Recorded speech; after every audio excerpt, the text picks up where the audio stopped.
Nah kadang-kadang kondisi ketika keinginan kita sama maunya Allah itu nggak ketemu.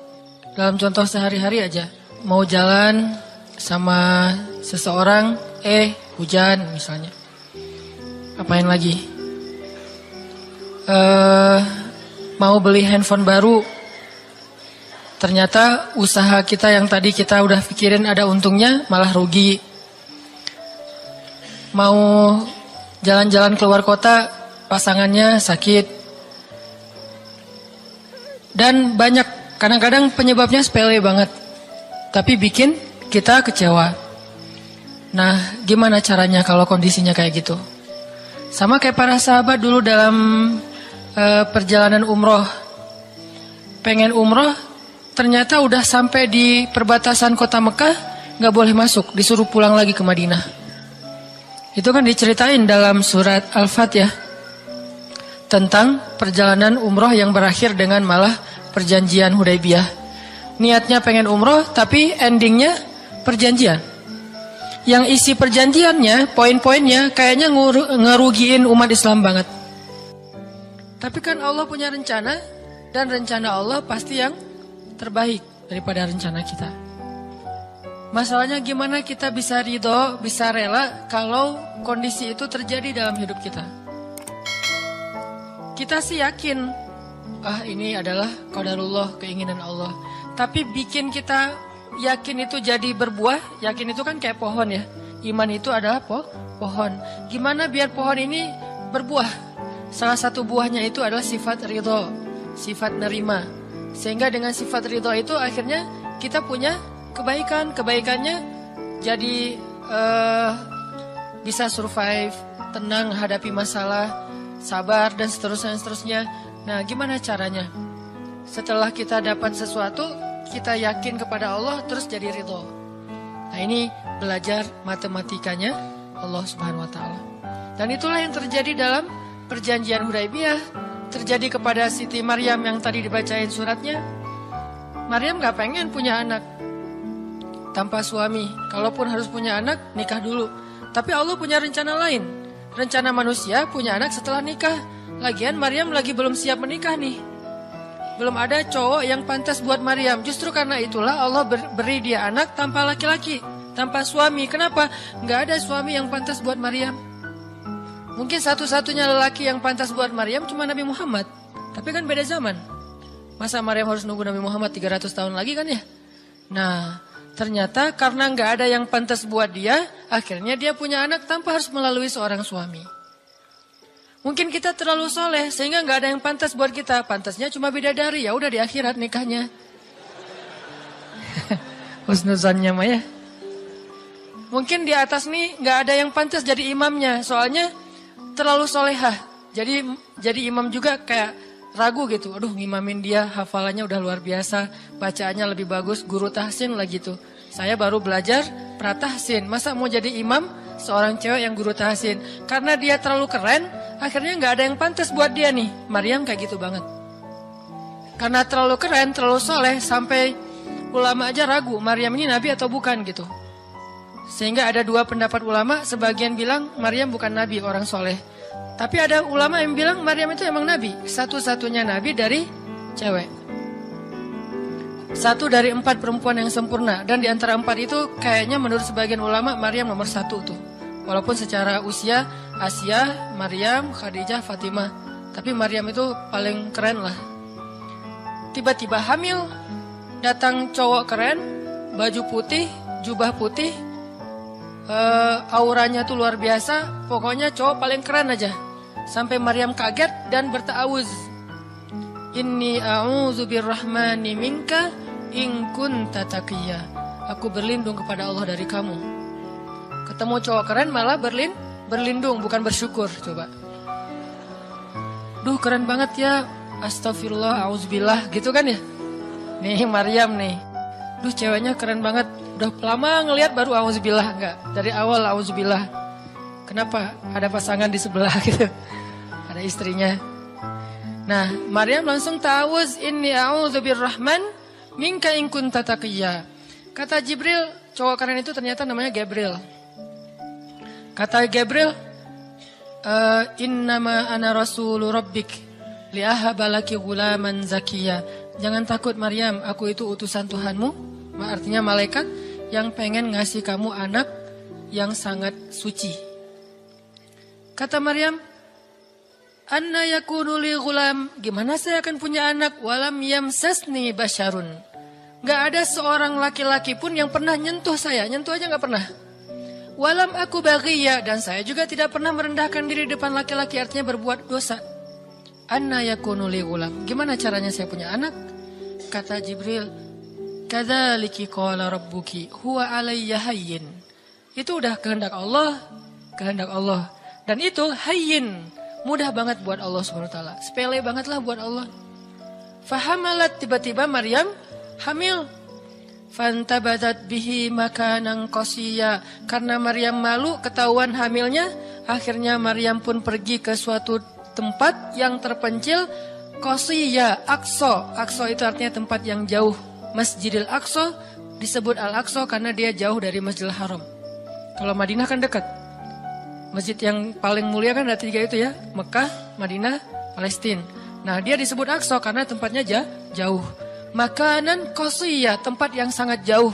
Terpencil, gak ada siapa-siapa. Fantabadat bihi makanan qasiyya. Fa'aja ahal makhadu. Tiba-tiba dia udah harus ngelahirin setelah sekian bulan, mungkin 9 bulan. Qalat, dia bersandar di sebuah pohon, kemudian dia berkata, ya laitani mittu qabla hadza wa kuntu nasyam mansiya. Dia kayak orang menyampaikan satu bentuk kalimat sedih, kayak kalau bahasa sederhananya kayak ngeluh gitu.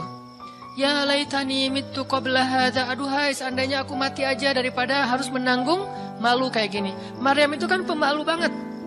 Mahkota sifat malu itu dipakai banget sama Maryam. Makanya ketahuan hamil nggak punya suami, itu buat Maryam pukulan paling luar biasa, telak banget. Walaupun dia nggak berbuat dosa, tapi tetap aja orang kan ngata-ngatain dia. Ditambah lagi Bani Israel, tahu sendiri kan Bani Israel suka banget viralin fitnah. Ada apa viral Bani Israel teh? Maryam hamil di luar nikah, viral. Semua orang ngomongin mana Maryam. Terus rumahnya tuh dilemparin batu karena dianggap sebagai pembawa sial bagi Bani Israel. Dasar Maryam ngaku-ngakunya suci, sok suci segala macam. Sehingga Maryam bilang, ya laitani mittu qabla hadza. Aduhai seandainya saya mati aja sebelum ini terjadi pada saya. Sehingga saya menjadi orang yang tidak pernah dibicarakan oleh siapapun. Sedih. Berarti pengennya Maryam beda dengan pengennya Allah. Secara emosional, secara manusiawi, secara fitrah ada penolakan dan itu manusiawi. Maryam menolak. Begitu juga sahabat Muhajirin. Wa inna fariqam minkum lakarihun. Minhum lakarihun. Walaupun sebagian kalian itu dalam keadaan karih, menolak, enggak suka. Emangnya kita mau nerima musibah? Pasti kita nolak kan secara spontan, fitrah, manusiawi, nolak. Ya laitani mittu qabla hadza wa kuntu nasyan mansiya. Aduhai seandainya aku mati aja sebelum kejadian ini terjadi padaku, sehingga enggak ada orang yang ngomongin tentang aku. Jadi enggak ada trending topik tentang Maryam waktu itu. Dia berharap kayak gitu.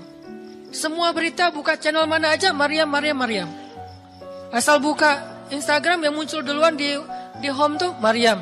Viral banget, semua orang ngomongin Maryam. Sehingga Maryam bayangin, semua orang ngomongin kita se-Indonesia. Karena emang sebelumnya kan Maryam memang selebgram banget kan. Semua orang pengen nge-following Maryam. Jangankan yang cewek-cewek, yang cowok juga pengen nge-following Maryam. Cuman gak ada yang pantas. Semuanya kagum sama Maryam, respect. Tiba-tiba berubah. Kalau gak naik, jatuh kan gak berasa nih. Kita gak naik, jatuh. Paling keseleo dikit. Tapi kalau naiknya udah terlalu tinggi, jatuh kan lebih sakit nih.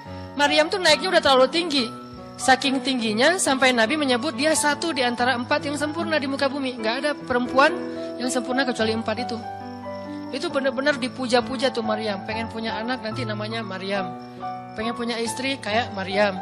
Pengen punya ibu kayak Maryam. Pokoknya Maryam itu idola banget tuh di zaman tersebut. Bani Israel kalau suka lebaynya luar biasa. Kalau benci, wah noraknya juga luar biasa. Itu Bani Israel. Berlebihan gitu. Kalau suka habis-habisan sampai dijadikan Tuhan kan dulu mereka pernah mengangkat seorang laki-laki yang soleh jadi Tuhan namanya Uzair. Namanya Uzair. disebut sebagai anak Tuhan. Kemudian juga Isa juga gitu. Bani Israel tuh luar biasa kalau suka. Kalau benci, wah habis-habisan juga tuh dijelek-jelekin. Kayak mereka ngejelek-jelekin Musa, Harun. Kalau Harun gak terlalu sih, Musa. Kayak mereka ngejelek-jelekin Nabi, malaikat apa? Mikail, malaikat Jibril. Kan Bani Israel paling gak suka sama Jibril ya. Jadi gak ada orang Yahudi nama anaknya Gabriel tuh gak ada. Rata-rata nama anaknya Michael. Karena mereka senang banget sama Mikail, gak suka sama Jibril. Kenapa? Jibril itu kalau turun pasti bawa perintah. Wahyu kan? Jibril mah hese. Bawa perintah wae gitu. Bawel Jibril menurut mereka. Kalau Mikail keren, bawa rezeki, bawa rahmat, bawa apa. Sehingga mereka senangnya sama Mikail. Dibikinlah film Jin versus Gabriel. Malah nggak yang baik itu waktu itu Jin.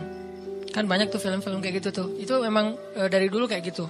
Nah, Maryam naik tinggi, dipuja-puja semua orang. Maryam, kalau ketemu Maryam, fall back dong, gitu-gitu pada. Wah, pokoknya heboh aja sama Maryam. Tiba-tiba ada kasus, Maryam kan jatuhnya dalam banget sehingga Maryam tuh nggak siap perasaannya. Bukan karena dia sombong dan senang dipuja, tapi memang dia orang yang selama ini nggak melakukan kesalahan apapun. Tiba-tiba dihadapkan dengan tuduhan yang sangat-sangat menyedihkan. Mirip dengan yang dialamin oleh Aisyah dituduh selingkuh. Orang sekelas Aisyah dituduh selingkuh kan berat banget. Kita aja dituduh macam-macam udah wah sedih kan, apalagi Aisyah. Sekelas Aisyah yang terjaga dituduh selingkuh. Maryam terjaga dituduh selingkuh. Ternyata diam-diam Maryam banyak banget ada versi gosip dia melakukannya dengan rahib. Ada yang gosip melakukannya sesama murid di Al-Aqsa. Ada gosip melakukan dengan Zakaria. Banyak gosip. Berat banget buat Maryam. Sehingga Maryam mengatakan, ya laitani mittu qabla hadha wa kuntu nasiyan mansiya. Aduhai seandainya aku mati aja. Aduhai seandainya dulu aku gak bikin akun Instagram. Pasti gak akan jadi apa-apa gitu. Nyesel udah punya akun. Udah gitu banyak lagi yang ngomongin. Akhirnya turun ayat. Turun lagi Jibril. Turun malaikat. Fanadaha min tahtiha alla tahzani qad ja'ala rabbuki tahtaki sariya. Dipanggillah Maryam oleh malaikat itu. Ya Maryam, la tahzani. Kalau Abu Bakar, la tahzan. Kalau Maryam, la tahzani. Dua orang yang disebutkan kalimat la tahzan di dalam Al-Quran. La tahzan, innallaha ma'ana. Siapa? Abu Bakar. Kalau Maryam, la tahzani, qad ja'ala rabbuki tahtaki sariya. Jangan sedih wahai Maryam, gak usah khawatir. Allah udah memunculkan mata air di bawah kakimu. Artinya Allah yang akan merawat kamu, Allah yang akan ngebelain kamu, Allah yang akan deketin kamu, Allah bersama kamu wahai Maryam. Apa pelajarannya di sini teman-teman? Ketika Allah menggunakan logikanya yang kita tidak bayangkan, yang awalnya kita tolak, itu artinya Allah sedang memberikan kita kesempatan hanya akan ditolong oleh Allah saja, tidak oleh makhluk. Ketika Allah menempatkan kita dalam suatu situasi yang sulit, yang sampai bikin kita kehabisan ide nih, gimana cara keluar dari situasi ini, itu berarti Allah lagi ngasih kita kesempatan masuk dalam sebuah situasi yang tidak ada yang bisa nolong kita kecuali Allah. Allah pengen nolong sendiri. Dan pertolongan Allah itu ajaib. Tapi kalau Allah tempatkan kita dalam sebuah situasi yang kita masih berpikir dan menemukan beberapa jalan walaupun belum pasti bisa, berarti kita masih diberikan kesempatan yang nolong kita itu makhluk. Oh, minta tolong ke si fulan, minta tolong ke si fulan. Tapi begitu kita mentok, kenapa ya kok berat banget nih masalah saya? Berarti Allah lagi menempatkan kita di sebuah situasi yang Allah sendiri yang akan menolong kita. Itulah perang Badar, itulah perang Ahzab, itulah Hudaybiyah, itulah Maryam, itulah banyak kisah kayak gitu. Situasi yang kayak udah mentok banget, yang gak pernah kita bayangkan, yang kita awalnya pasti nolak secara spontan. Berarti Allah lagi nempatin kita di sebuah situasi yang Allah pengen men-treat kita langsung sendiri, gak mau pakai yang lain. Qad ja'ala rabbuki tahtaki sariya. Allah sendiri yang akan memunculkan mata air di bawah kakimu wahai Maryam. Ayub juga kayak gitu. Semua dokter datang habis uang Ayub untuk biaya dokter tapi gak sembuh. Kenapa? Allah gak pengen kesembuhannya dengan cara-cara yang kebayang oleh Ayub. Allah gak pengen kita dapat jodoh dengan cara yang kebayang oleh kita. Reunian, stalking Instagram, salah ngambil kebab, Pokoknya yang kebayang sama kita itu nggak akan. Kenapa? Allah pengen ngasih kita cara yang cuman Allah sendiri yang tahu dan itu surprise. Dan itu istimewa banget. Apa itu? Kalau saya tahu berarti bukan surprise kan? Tunggu aja, masing-masing punya rahasia sendiri-sendiri. Dan ini yang bikin kita terus berharap. Sehingga Maryam tiba-tiba ngelihat di bawah kakinya sama Isa udah ada mata air. Minumlah dari mata air itu. Terus kata Allah, wa huzzi ilaiki bijid'in nakhlah tusaqit alaiki rutban janiyya. Ya Maryam, goyangkan pohon kurma yang ada di sebelahmu. Kan dia tadi bersandar di pohon kurma pas ngelahirin. Terus disuruh goyangin tuh pohon kurma. Saya pernah bilang, bayangin gimana seorang perempuan yang baru ngelahirin, yang lagi lemah disuruh goyangin pohon korma. Pohon korma itu ukuran diameternya sebesar meja ini nih. Lebih besar daripada diameter pohon kelapa. Bayangin, ngegoyang pohon korma sebesar ini, seorang perempuan, goyang gak tuh pohon? Gak bakal. Laki-laki aja gak goyang, apalagi sendiri. 10 orang laki-laki aja ngegoyang pohon korma segede ini, belum tentu goyang. Goyang aja enggak, apalagi sampai ngejatuhin buah korma. Kalau buah korma yang udah tua jatuh masih mending, nih yang muda jatuhnya tuh. Berarti kan goyangnya lumayan tuh. Berapa skala Richter ya? Yang muda jatuhnya rutoban janiyya, bukan korma yang tamar yang udah tua, yang udah emang dihembus juga pakai angin jatuh enggak. Wahuzzi, goyangkan pohon kurma itu ya Maryam. Apakah Maryam berpikir Allah kalau ngasih perintah yang logis deh? Enggak kan? Kan Allah tahu ini pohon kurma dan saya baru ngelahirin, masa disuruh goyang? Enggak. Logika kayak gini, pertanyaan kayak gini gak muncul dari orang yang udah pasrah banget sama Allah. Yakin kalau Allah yang perintahkan, lakukan aja deh. Gak usah tanya gimana nanti hasilnya. Itu bagian Allah, bagian kita ngelakuin apa yang Allah perintahin. Disebut dengan ikhtiar. Kadang-kadang ikhtiarnya gak nyambung dengan hasil, tapi Allah suruh, ya udah lakuin aja. Maryam pegang tuh pohon, baru digoyang dikit udah langsung berguncang. Tusakit alaiki, jatuhlah, bukan jatuh, berjatuhanlah. Berarti banyak nih.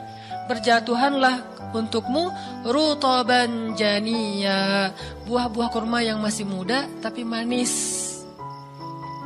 Artinya apa? Hasilnya Allah yang pilih. Kurma yang mana yang mau jatuh, dengan rasa apa yang mau jatuh, yang jaraknya sekian dari tempat duduknya yang Maryam yang akan jatuh. Allah yang menentukan hasil. Tugasnya Maryam cuma ngegoyangin dong, walaupun gak mungkin akan terguncang. Ini iman. Belajar iman. Allah yang suruh, ya sudah saya lakukan. Allah suruh ikhtiar, ya saya ikhtiar. Allah suruh berobat, ya saya berobat. Tapi hasilnya Allah yang nentuin kayak gimana caranya. Akhirnya rutoban janiyya, berjatuhan. Kata Allah, fakuli wasyrobi wa qarri aina. Makanlah Maryam, minumlah Maryam, dan bersenang hatilah kamu dengan semua ini. Sehingga kata Nabi komen setelah baca ayat ini nih. Nabi komen Nabi apa? Korma dan manusia itu ada hubungan sejarah. Diciptakan dari jenis tanah yang sama. Jadi pohon-pohon lain itu jenis tanahnya beda. Cuman satu yang mirip dengan manusia, jenis tanahnya korma. Sehingga salah satu yang cepat merecovery seorang perempuan yang baru ngelahirin adalah makan rutoban janiyya, korma yang yang muda tapi manis. Jangan dikasih ke bayinya ya, keselak, bahaya. Kasih ke ibunya. Kalau ke bayinya, tamar, korma yang udah tua, terus dikunyah sama bapaknya, dengan syarat bapaknya udah gosok gigi. Jangan habis makan bala-bala, cengek, makan kurma, kasih ke bayi. Kasih ke bayi yang tua, kasih ke ibunya yang muda. Dan itu cepat merecovery seorang perempuan. Kata Nabi, di situ ada obat dari penyakit. Intinya teman-teman, kayak gitu ternyata cara Allah. Ini logika Allah nih. Sehingga ketika kaum muslimin, balik lagi ke surat Al-Anfal, dihadapkan dengan satu pilihan yang mereka nggak pernah ngebayangin dan secara spontan karihun, menolak, maka Allah Subhanahu wa taala menyampaikan kenapa Allah memilih itu. Karena kata Allah, tujuan dalam pencegatan ini bukanlah mengambil harta, tetapi untuk menunjukkan mana yang benar, mana yang batil.